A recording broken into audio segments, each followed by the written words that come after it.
Welcome everyone. Today we have a guide video on the spiral abuse floors. Now before we go into the guide, I want to show you guys this particular post by rePewPew over here, posted 17 days ago. So as you can see in this image, he did not do any wish within the game. So you can see over here, he has done 0 wish so far within the game. And he was able to clear up to floor 9 with the spiral abuse with the starter 6 units. And what this tells us is, yes guys, it is achievable with floor 9 and we can go further even with the basic units. And in this guide, I'll show you guys how and what are the methods and strategies to do so. In this video, we'll look at some of the spiral abuse basics. And after that, we'll look into the 10 tips I have for floor 5 to floor 12. We'll also be using the level of the monsters in each of the floors as a comparison to the world difficulty, and look at strategies and methods on how can we counter those difficulties and what are the strategies for team building. Now let's start with the basics of the spiral abuse. There are 12 floors in total with 3 chambers each. Each time we earn 6 stars on each of the floors, we can unlock the next floor. This means we don't have to try to get 3 stars on each of the floors at the start. The floors 9 to floor 12 are the special floors. Those floors reset every 2 weeks and it is possible for us to farm them repetitively. And each of the floors we go on to have a special buff. Those buffs are also fixed. So if you come over to floor 9 over here, you can see the special leyline disorder. And similarly, for each of the floors that is available in the game, they have the same buff. For floor 7, it is usually recommended to test your critical damage with a 120% critical damage increase.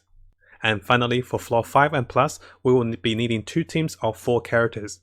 Now we have seen in this post, it is doable with only 6 characters up to floor 9. So what that means is, you don't have to be having the strongest characters, you don't have to pay money in the game, you can still get up to floor 9 and even go further.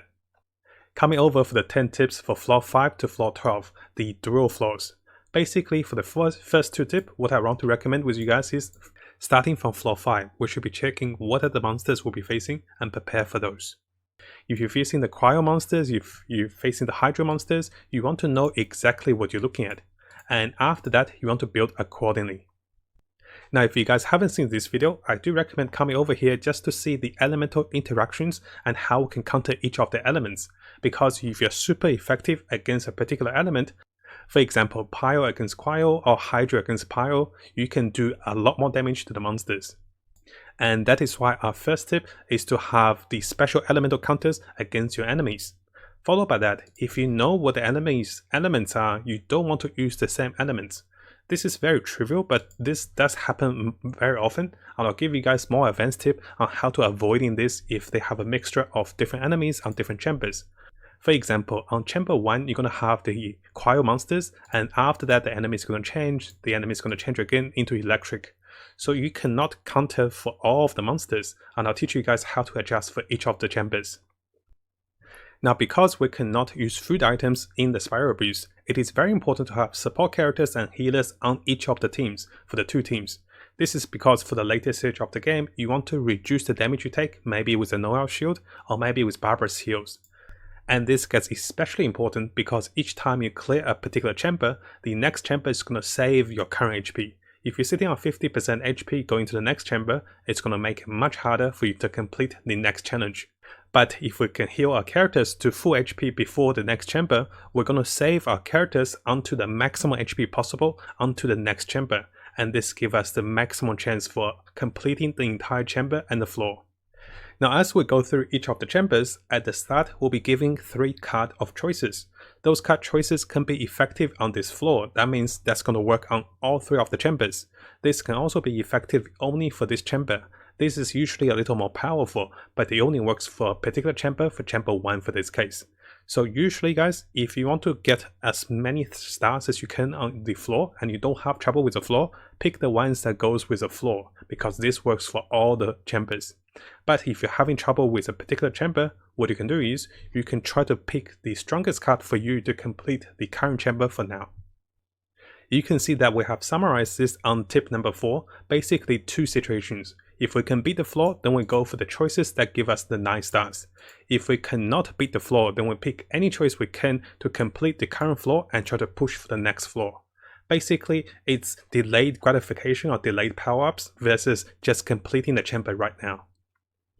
Now as we get into higher floors, the monster will be getting stronger and the levels getting stronger, the damage gets stronger, and we'll also be facing some of those very powerful elites.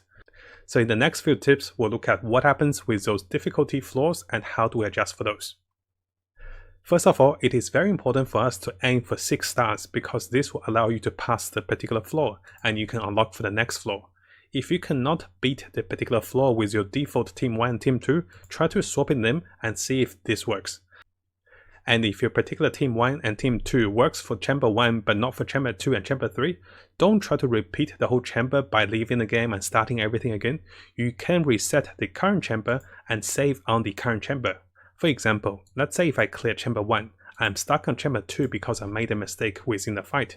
I can reset Chamber 2 and just start with Chamber 2 with my current saved team instead of having to do Chamber 1 again. So coming over to this replay with myself fighting Chamber 2 of floor 10. I'm having a bit of trouble against the monsters and I realize my Venti has died. I also want to show you guys that you can just repeat the Chamber 2 without having to, start with Chamber 1 again. So what I did here was I clicked escape and also I picked leave for now. Don't click abandon challenge, click leave for now, and that's going to load you outside of the game. And after loading outside of the game, you can go back to the Spiral Abuse and you'll be given another choice. This choice will ask you whether you want to abandon the challenge, so you reset everything, or you can continue. If you click continue over here, you can come to Chamber 2 right away, so you don't have to do Chamber 1. Everything that is saved from Chamber 1 after completing it will be still here. So you can see my current choices will be resetted, so if I made a wrong choice, I can pick the stronger choice. And also my elemental energy, my character's HP will be the same after completing the Chamber 1.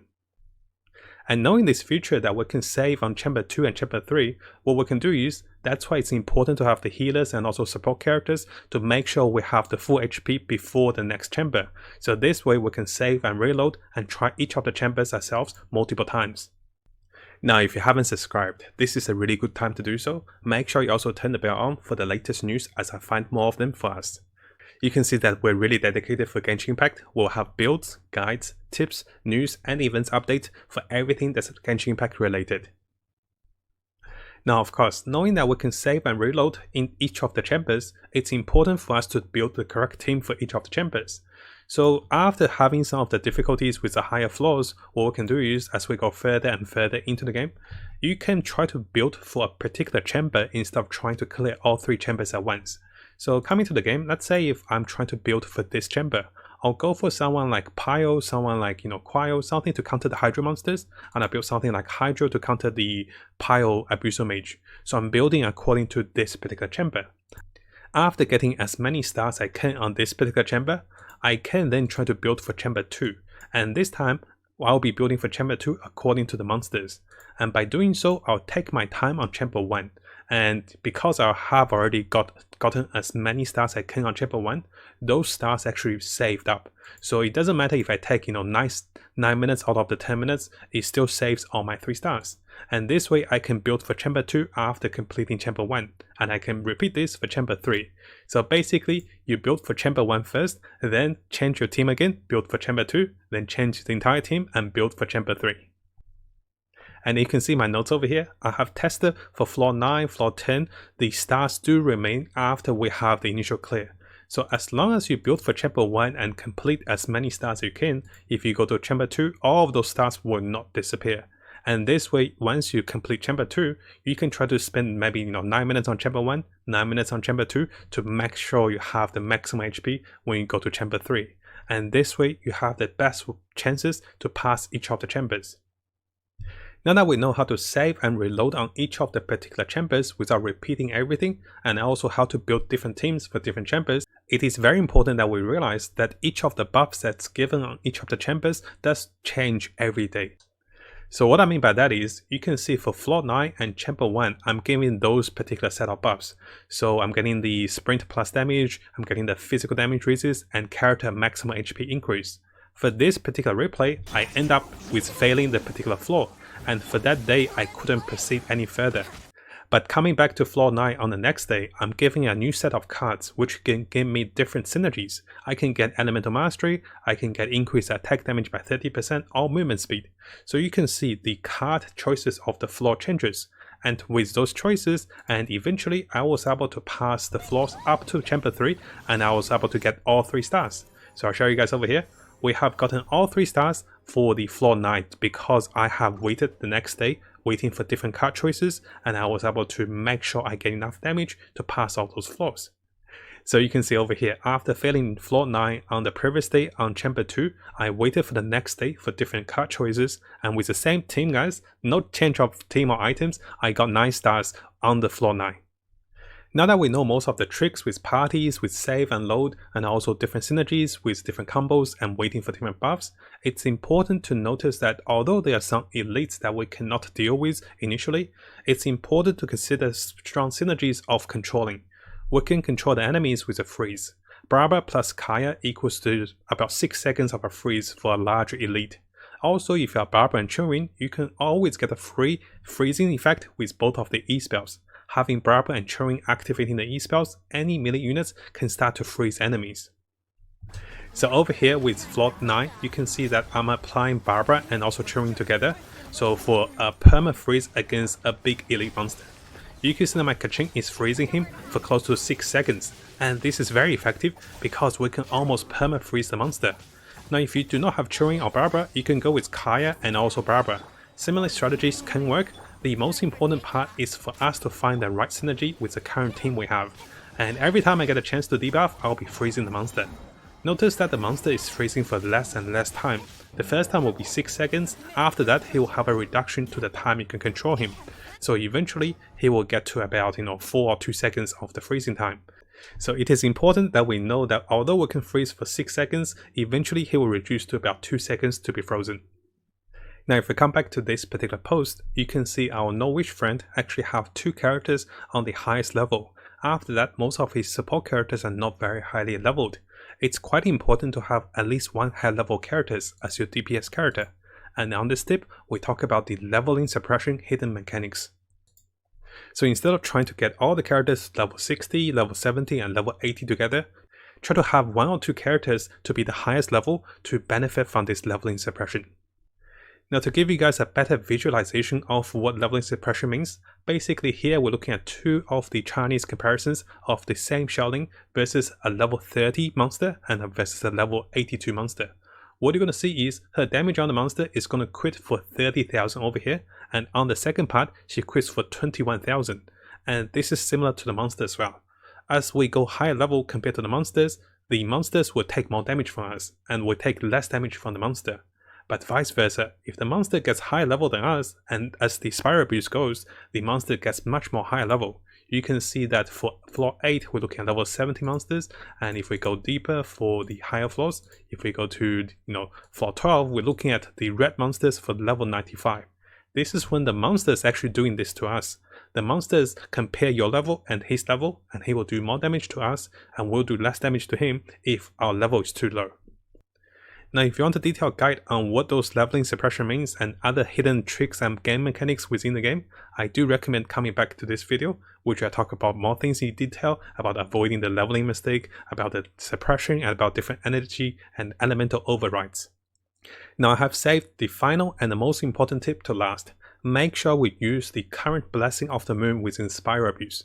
Now you may be wondering, what do you mean by that? So come over here. For each of the 2-week period, we'll get a special blessing of the moon. For the previous period, it was a circle that increased attack speed and also a bit of bonus to the characters within the circle. It was harder to apply that one because you have to stand in the circle. For the current phase during the recording of this video, what's happening is you'll be gaining 50% increased attack for the character protected by a shield. And if you build your team accordingly, you can tremendously benefit from this because you'll be doing more damage and you'll be killing monsters faster. Just to show you guys what I mean by the previous buff. So last time, 2 weeks ago, basically what you're going to see is during this recording, there's a circle in the middle of the field. If I stood in the middle of the field, I'll gain increased attack speed and other benefits, but it's limited because I have to stand in the field. Now with the current situation, with the special buff, I'll be looking for shielding characters to be on the team for increased damage. And this is why I say it is very important for us to look at this special buff and try to adjust with our own team building to maximize the effect of this buff. Currently, there are several shielding characters that can be a great support. we can use Noel, we can use Bidu, we can use Donna for different elemental shield. If you don't have those characters, or if you want to try the Geo shield, what you can do is, you can have a Geo character casting a Geo damage onto the enemy which is already debuffed by one of the 4 elements, whether it's Pyro, Hydro, Electro, or Cryo. You can apply the Geo damage onto the debuff enemies and create a crystallized shield, and this will massively increase our team's damage by 50%. So it's important, guys, each time you come to the Spiral Abuse, make sure you check the Blessing of the Moon and try to build your team and try to characterize your units accordingly. Now I know that I keep coming back to refer to the No Wish Abuso clear poster over here with floor 9 clear. This post shows that it is possible to get to floor 9 with only 6 characters, and you can see his characters are not very highly leveled, and he did not make any wish in the game. But it is also important for us to realize that after floor 9, the difficulty of the monsters gets really high. You can see here I made a small comparison for us. So upon hitting to floor 8, you're looking at monsters of world level 5 difficulties, but once you go beyond floor 9, the level of the monsters dramatically increase, and this comes back to the leveling suppression. They will be doing more damage to us while we do less damage to them. Up until the highest difficulty at floor level 12, you look at monsters level which is higher than the world level difficulties for level 90 monsters. So don't feel bad if you cannot pass those floors, because those floors are designed for higher difficulty and they are very grindy. The important thing is we can use the save and load technique, we can use the focus chamber technique, we can use different freeze synergies and different buffs with the cards and also the monsters, and also the Blessing of the Moon to get increased damage. As we get increased damage, those monsters will become less stronger because their characters are super buffed. Still keep in mind, those monsters will hit hard because you're looking at a higher world difficulty. For me, with my current world difficulty level 6, I'm expecting myself to clear floor 10 if I can. I'm not too concerned if I can't clear floor 11 or 12, but I'm aiming for floor 10. So use this one as a reference. You do not have to force yourself because, in the end of the day, they do give some nice rewards, but it's not the biggest deal if you miss some. So play at your own pace and don't be too concerned if you're facing a really high difficulty floor, and it's expected. We can't beat higher world levels for now, and those monsters are there to stop us from finishing the game because they want us to keep playing the game, right? To summarize this guide for the Spiral Abuse, we went into the basics and also some of the starter tips. After that, I went into some of the advanced tips first, how to save and load on each of the chambers, how to build a team according to the chambers, and how to check for different daily buffs. After that, we'll look into different freezing and synergies, we'll look into the hidden leveling suppression, and how to make the best use of the Blessing of the Moon. In the end, guys, remember, the world level and the monster level increase on the Spiral Abuse massively, so it is expected there are flaws we cannot beat. I really appreciate people sharing that, they can do a lot of achievements by clearing the flaws with the basic characters. It shows us it is doable, but there's no need to force ourselves to really stress out if we can't beat it. Now, if you found this video helpful, make sure you subscribe and also turn the little bell on for the latest news. I'll be looking towards to make more builds, guides, tips, and news and event updates for us as we come further into the game. And as always, I wish you guys the best of luck with Genshin and have the most fun in exploring this wonderful world.